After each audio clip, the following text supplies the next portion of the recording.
श्री ज्ञानेश्वर महाराज पालखी सोहळ्यादरम्यान आज सकाळी सासवड जेजुरी मार्गावरील जेजुरी बेलसर परिसरात झालेल्या अपघातात 3 वारकऱ्यांचा दुर्दैवी मृत्यू झाला तर काही वारकरी जखमी झाले। या घटनेची माहिती मिळताच राज्याच्या उपमुख्यमंत्री तथा पुणे जिल्ह्याच्या पालकमंत्री सुनेत्रा अजित पवार यांनी तातडीने जेजुरी ग्रामीण रुग्णालयात भेट देऊन जखमी वारकऱ्यांची विचारपूस केली। यावेळी त्यांनी उपचाराधीन वारकऱ्यांच्या प्रकृतीची माहिती वैद्यकीय अधिकाऱ्यांकडून घेतली। तसेच जखमींना सर्वोत्तम वैद्यकीय सुविधा उपलब्ध करून देण्याच्या सूचना संबंधित प्रशासनाला दिल्या।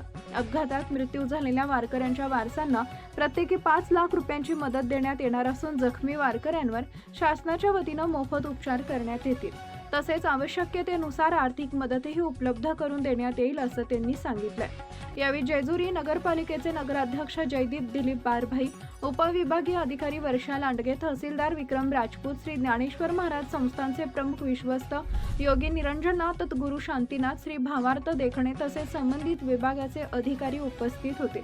उपमुख्यमंत्री श्रीमती पवार म्हणाले की जखमी वारकऱ्यांच्या उपचारामध्ये कोणतीही कमतरता राहू नये यासाठी जिल्हाधिकारी, जिल्हा पोलीस अधीक्षक, जिल्हा परिषदेचे मुख्य कार्यकारी अधिकारी तसेच संबंधित यंत्रणांना आवश्यक त्या सूचना देण्यात आल्या। शासन अपघातग्रस्त वारकरी व त्यांच्या कुटुंबियांच्या पाठीशी ठामपणे उभे आहे। आषाढी वारीच्या पूर्वतयारीचा नियमित आढावा घेऊन वारी मार्गावरील आवश्यक कामे वेळेत पूर्ण करण्याच्या सूचना प्रशासनाला देण्यात आल्या होत्या।